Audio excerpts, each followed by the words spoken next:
Released almost 5 years after the last entry, A Link to the Past really shows that the Zelda franchise takes forever to develop.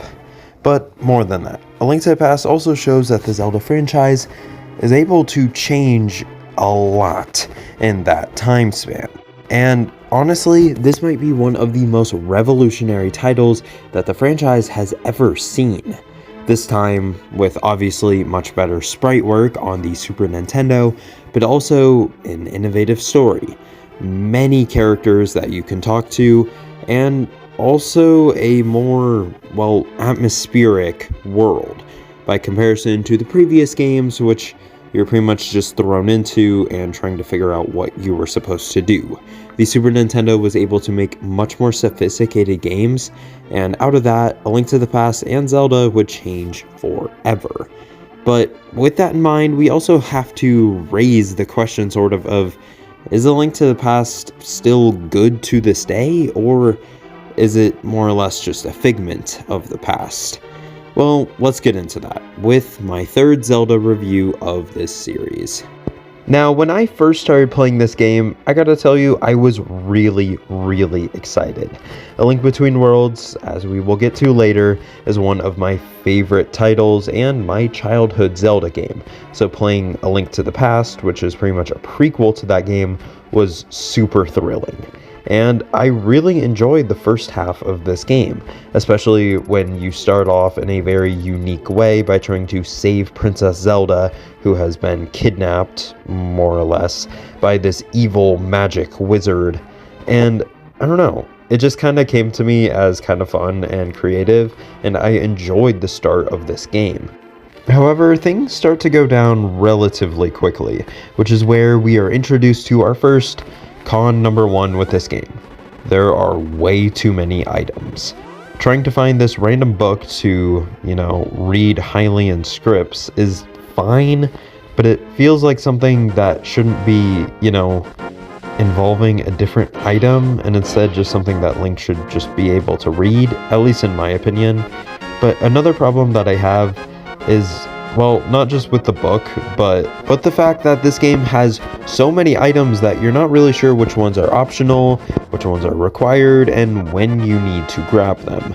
Take, for example, the Ice Rod, which feels like a completely optional item to begin with. I mean, you don't use it in any of the dungeons.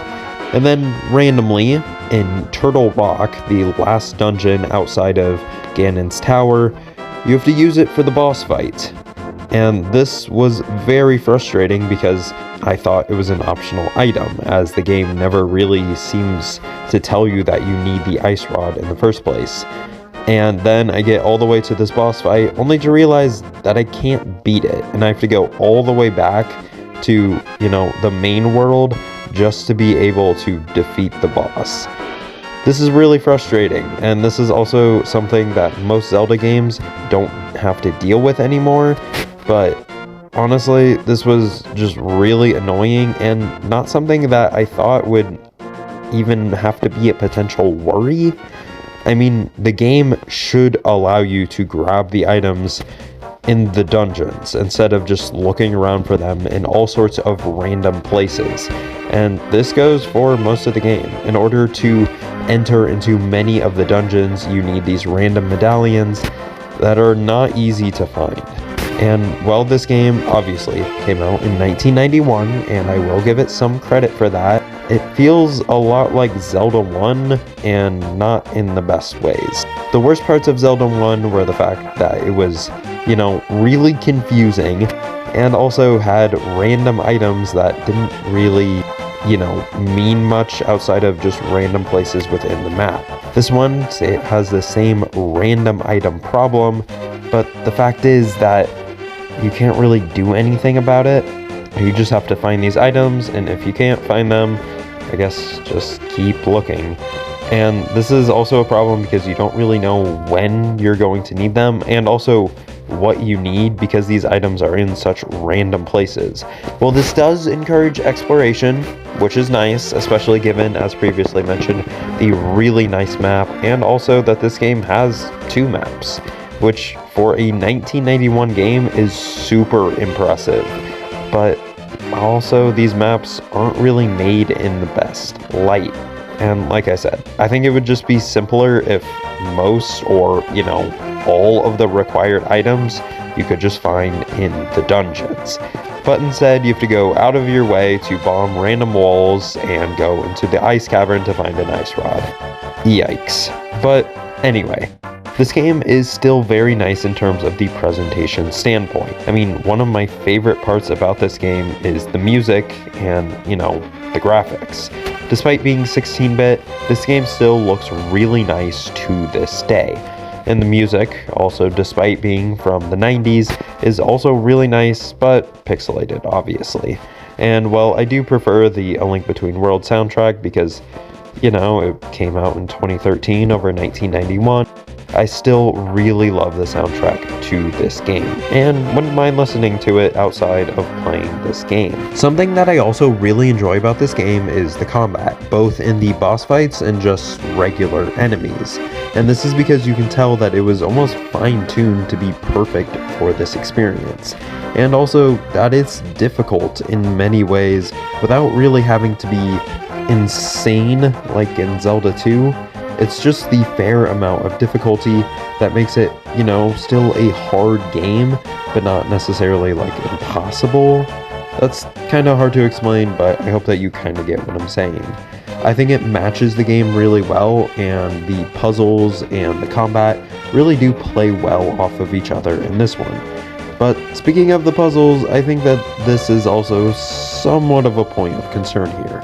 We do have more creative puzzles in this one, but most of them just rely on the millions of items. Okay, that was an exaggeration. But the way too many items that we have, and just trying to figure out where you need to use them in these random dungeons.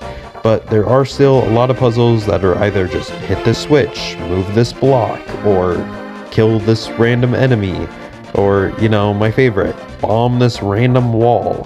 And because of that, this game does kind of lose its charm in that way, because the puzzles aren't really as creative as other entries will eventually be in this franchise.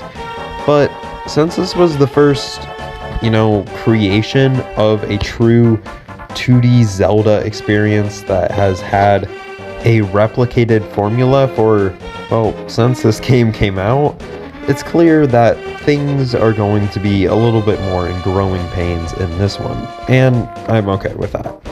But one other problem that I have that I think is worth mentioning is the story. Well, I really like the story at first, and it is pretty much just a simple good versus evil. The problem is that there's not really a lot of characters in this one. I mean, sure, there are tons of people in the towns that you can talk to, but in terms of memorable characters, there's Link and Zelda, I guess. There's not really any funny dialogue that makes me remember this one specific person or this character that shows up again and again. They're just kind of there. And that was one of my main problems with this game, is that because there wasn't a really big story going on, I didn't really feel motivated to play this one as much as I do for other entries. While this game absolutely nailed the gameplay, the story was coming up a little bit short, and it was one of the things where I kind of understood some of the criticisms that people gave this game in the first place. A lot of people consider this one really great if you played it as a child, but otherwise you're not really going to like it as much. And honestly, I know that this is basic, but I'm under the same impression here. This game is really, really enjoyable. But if you're just playing it to play a random Zelda game, there's definitely better ones out there. And yeah, this game does have many iconic moments, and definitely is the creation of a new Zelda formula. But it isn't necessarily perfect, and, well, definitely isn't perfect. But I still do love this game, and I love all that it did for the Zelda franchise. But again, it's not perfect. I wish that the items were a little less confusing to find. I wish that this game, most importantly, just had a better told story, or just had characters that were memorable. I mean, the sages are people that you don't even meet within the game other than Zelda. And Zelda, you don't really get to talk to outside of the very, very beginning of the game.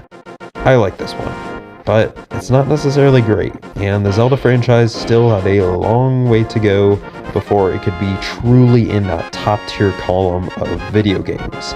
Up to this point, I would still say that the Mario franchise was probably better than the Zelda franchise, but moving on to the next generation of consoles, things start to become a little more shaky. But while I still really enjoyed this game, I'll admit, it could have been better and wasn't exactly perfect. Still, I am glad that I was able to experience this one and finally beat it. Even though this game took me way longer than I expected, which is also why it took me forever to make this review, I still was excited to play through this one. And while I wish I could give it a higher score than I am unfortunately, and somewhat fortunately, going to have to give The Legend of Zelda: A Link to the Past a 7 out of 10.